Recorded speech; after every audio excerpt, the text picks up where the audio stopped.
Hello students, I Adi ma'am welcome you all to yet another session of English worksheet number 16 dated 18 November 2020.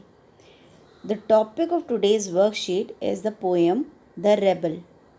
बच्चों ये poem हमने already online class में कर चुके हैं, लेकिन आज हमें इसकी वर्कशीट आई है तो हम वर्कशीट में इस पोएम को दोबारा से रिव्यू भी करेंगे और आप इस वर्कशीट के बाद वो वाली वीडियो दोबारा से देखकर उसको पूरी पोएम को अच्छे से समझ सकते हो और उसके एनसीईआरटी के क्वेश्चंस भी कर सकते हो। Okay fine, let us start the session. हम क्वेश्चन नंबर 1 लेते हैं। ए पार्ट है जो, इसमें क्या लिखा है देखो। I think of a person who always disagree. Disagree का क्या मतलब होता है? जो आपसे एग्री नहीं करता, मतलब जो आप जो कहते हो उसको स्वीकार नहीं करता, उससे उसके अलावा अपनी अलग ओपिनियन रखता है, वो आपके से मतभेद रखता है। Which with you and your friends और like to do opposite of what everyone thinks. वो पर्सन जो है वो आपकी कोई भी बात से उसको स्वीकृति नहीं देता, उससे एग्री नहीं करता, और वो क्या करता है, जो भी आपकी लाइक है, जिस चीज़ को भी आप पसंद करते हो उसके अपोजिट चीज़ को पसंद करता है, और जो सब सोचते हैं उससे अपोजिट सोचता है। Think of a word to describe such person. अब आपको उसको सोचते वक्त उस पर्सन की पर्सनैलिटी के बारे में, वो कैसा है उसके बारे में सोचते वक्त आपको उसको एक वर्ड देना है। आप कुछ भी लिख सकते हो, एनॉइंग, इरिटेटेड, क्योंकि हमारे को जनरली जो लोग पसंद नहीं होते हम उनके साथ फ्रेंडशिप नहीं कर पाते, उनको हम पसंद नहीं करते, डिसएग्री करते हैं। तो डिसलाइक एक बड़ी डिफरेंट चीज़ होती है कि वो हम उनसे डिफरेंट डिसलाइक भी करते रहते हैं। तो यही चीज़ यहाँ पे कहा है, आप उनके लिए कोई भी एक वर्ड डिस्क्राइब करने के लिए लिख सकते हो। Think of some of the things such person generally does. और सोचो कि वो जनरली मतलब अक्सर वो ऐसा क्या करते हैं जो आपको पसंद नहीं आता, उसके बारे में सोचो। आपको पता है द जो रेबल पोएम है वो डीजे एंड राइट ने लिखी है, तो ये पोएम का नाम है। कंपोज का मतलब किसने लिखी है, क्योंकि ये पोइट है। अच्छा बच्चों, आप लोगों की मैंने जब भी यूट्यूब वगैरह चेक किया है और जो चीज़ें चेक की हैं उसमें मुझे एक बात समझ में आए, आपको डिफरेंस नहीं पता पोएट और पोएम में। पोएम का मतलब होता है कविता, और जो कि करी जाती है, जैसे कि ये रेबल पोएम है। लेकिन पोएट कौन होता है? जो वो कविता लिखता है, मतलब कवि। अब यहाँ पे कवि कौन है? DJ and right. पोएट कौन है यहाँ पर? DJ and right. ठीक है, अब आपको समझ आ गया होगा कि पोएम क्या होती है और पोएट क्या होता है। चलो हम ये पहले पोएम पढ़ते हैं और उसके बाद हम क्वेश्चन आंसर्स करते हैं। When everybody has short hair the rebel lets his hair grow long. अब क्या होता है, जब सारे पर्सन लंबे बाल, छोटे छोटे बाल रखते हैं तो वो अपने बाल लंबे रखता है। तो हमने एक अपोजिट वर्ड पढ़ा, शॉर्ट का क्या होगा? लॉन्ग। ठीक है, ये अपोजिट वर्ड्स भी हम साथ साथ देखते जाएंगे बच्चों। When everyone has a long hair the rebel cut his hair short.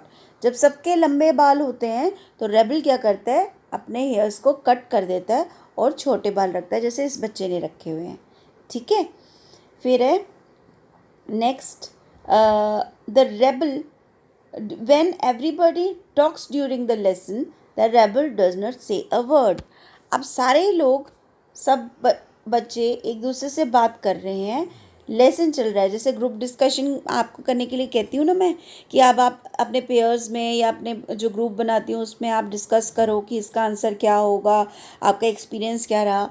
अगर सबको बात करने के लिए कहा जाता है लेसन के दौरान, तो वो क्या करता है, जो रेबल होता है वो चुप करके बैठ जाता है, did not say a word.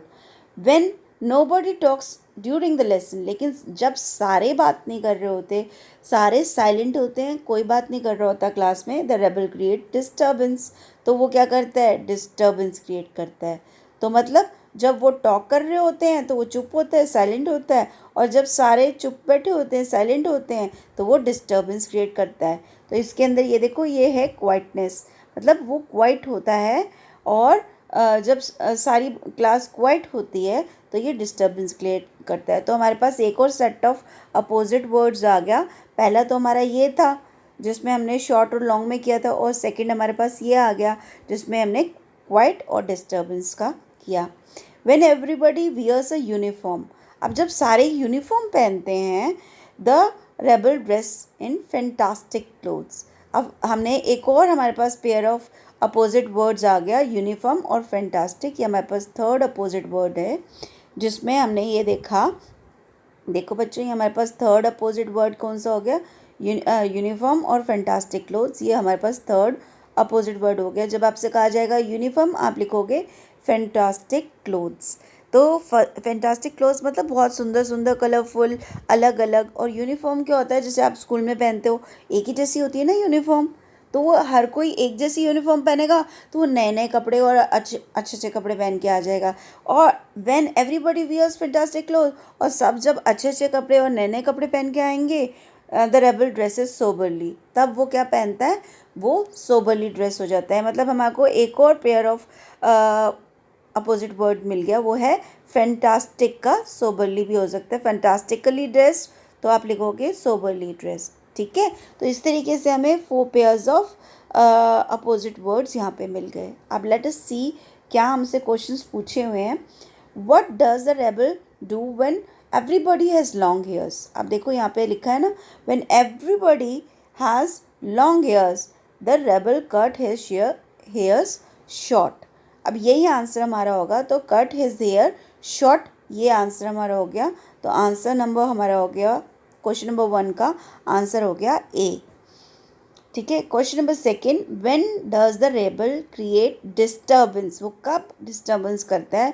Obviously जब nobody was talking in the class, तो इसका आंसर हो जाएगा C, when nobody talks he disturb the class. जब मैंने आपको लिखा था यहाँ पे क्वाइटनेस, ये देखो ठीक है ना, when nobody talks during the lesson rebel creates the disturbance. तो यहाँ से हमारा आंसर नंबर 2 का आंसर आ गया, जिसमें हमने यहाँ पे कर दिया, इसका आंसर हो गया C part. The rebel does not say a word when dash talks during the lesson. अब देखो हमारे पास, हम इसको ध्यान से देखते हैं, यहाँ पे लिखा है ना, देखो when everybody talks during the lesson, everybody talks during the lessons, the rebel does not say a word, तब rebel does not say a word। हमारे पास आंसर जो हमारा थर्ड है वो यहाँ से आएगा बच्चों, वो लिखा है the rebel does not say a word, ये लिखा है ना पूरा। व्हेन क्या, व्हेन एवरीबडी, तो हमारा आंसर हो जाएगा everybody talks during the lesson. तो अभी हम रिव्यू करें इसको, तो हमारे पास आंसर्स क्या आ गए। क्वेश्चन नंबर 1 का आंसर ए पार्ट है, क्वेश्चन नंबर 2 का आंसर सी पार्ट है, क्वेश्चन नंबर 3 का आंसर एवरीबडी है। ठीक है, अब हम match the following question number 4 पे जाते हैं। देखो यहाँ पे क्या लिखा है, मैच द अपोजिट। अब हमें अपोजिट करना है, मैंने आपको ऊपर पेयर्स ऑफ वर्ड्स दिखाया था ना, तो उसी का अपोजिट करना है। तो यहाँ पे देखो, शॉर्ट का अपोजिट क्या होगा, शॉर्ट का अपोजिट होगा लॉन्ग। ठीक है, तो और एवरीबडी का क्या होगा, नोबडी, नोबडी, एवरीबडी यानी सारे, और नोबडी मतलब कोई भी नहीं। ग्रो का क्या होगा, ग्रो का होगा कट। ठीक है, ग्रो करना हेयर्स को और कट करना हेयर्स को। रेबल का क्या होगा, ओबीडियंट, रेबल यानी विद्रोही, जो नई बात मानता, और ओबीडियंट मतलब जो सबकी बात मानता है, वो ओबीडियंट कहलाता है। और डिस्टर्बेंस का क्या होगा, पीस, हमने किया था क्वाइटनेस किया था ना, पीस, ये होगा। तो अब हम इसको, क्योंकि ये बड़ा हैपोजिट सा हो गया बच्चों, तो हम क्या करते हैं, इसको थोड़ा सा हम लिख लेते हैं दूसरे तरीके से। तो बच्चों क्वेश्चन नंबर 1 का, क्वेश्चन नंबर 4 का ए पार्ट जिसमें है शॉर्ट, उसका आंसर हो जाएगा लॉन्ग, ए पार्ट यहाँ लिख दिया मैंने। फिर ये है बी, एवरीबडी, तो उसका हो जाएगा नोबडी, बी ये आ जाएगा। फिर सी, ग्रो, ग्रो का क्या हो जाएगा, कट, तो यहाँ पे हमारे सी लिख दिया। फिर है रेबल, जो कि हमारा डी पार्ट है, मैं इधर लिख रही हूँ बेटा, वहाँ पे कंजस्टेड हो रहा है। तो ये ओबीडियंट का आपने आंसर लिख दिया डी, जो कि आपका हो गया। फिर है डिस्टर्बेंस, जो कि हमारा ई है ऑप्शन, तो उसका आ जाएगा पीस, ई। ठीक है, ये वाला आ जाएगा। तो हमारा आएगा C D A E D B. ठीक है, ये आंसर्स हो गए। अब हम क्वेश्चन नंबर बी देखते हैं। You must have done something like rebel, right to such things. अब आपने ऐसी कौन सी 2 चीज़ें की हैं जिनसे आप ये कह सकते हो कि ऐसा मैंने करके विद्रोह किया, या ऐसा करके मैंने सबसे अलग हट के काम किया। तो ऐसा हो सकता है, अब कोई भी 2 चीज़ें लिख सकते हो कि सपोज़ करो जैसे मैंने क्या अलग किया कि मेरे जो पूरे जो फ्रेंड्स थे उन्होंने कंट्रीब्यूट किया था, अपना जितने भी फंड्स इकट्ठे किए थे उन्होंने पार्टी पे कंट्रीब्यूट किया था। बट मैंने जो मेरे पास जो कलेक्शन आई थी वो मैंने चैरिटी में दे दिया था। तो वी कैन से, मैं इसमें लिख सकती हूँ कि I have collected the money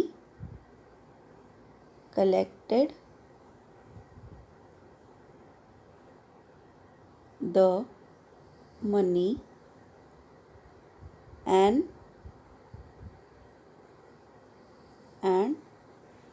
gave it, बेटा मैं इसको थोड़ा सा ऊपर लिख रही हूँ,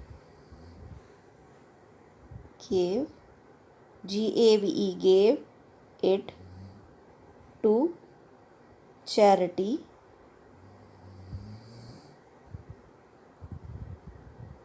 बट, चैरिटी की स्पेलिंग देखो, चैरिटी यानी दान देना, CHARITY, चैरिटी। बट बेटा इसको आगे मैं यहाँ लिख रही हूँ, यहाँ पे पूरा नहीं आ रहा ना। But everybody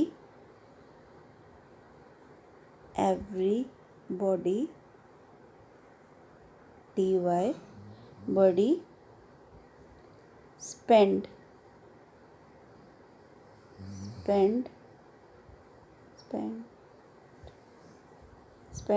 their THIR their money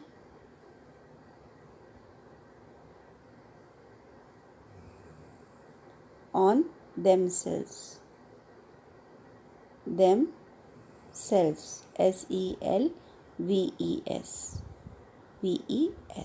ठीक है, तो यह आया I have collected the money and gave it to charity but everybody spend their money on themselves. एक चीज़ तो ये हो सकती है। सेकंड चीज़ क्या हुई बेटा? सेकंड चीज़ हम लिख रहे हैं तो हम लिखते हैं, सपोज़ सेकंड बात मैंने लिखनी है तो मैं ये कह सकती हूँ कि when everybody was not wearing the mask I was wearing the mask.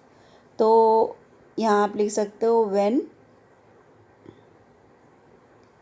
Everybody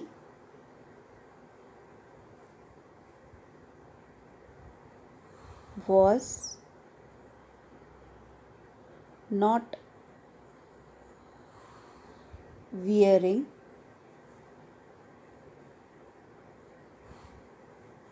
mask and gloves, I was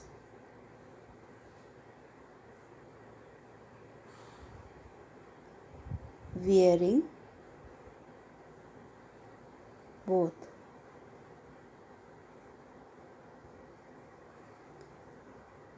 ठीक है, when everybody was not wearing the mask and gloves I was wearing both। मैंने दोनों पहन लिए थे।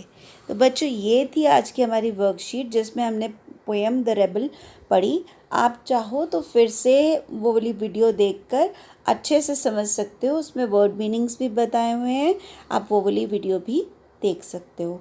पर आपको ये वर्कशीट जैसे मैंने अभी बताई है वैसे करनी भी है बच्चों। तो आई होप आपको अच्छे से समझ में आया होगा।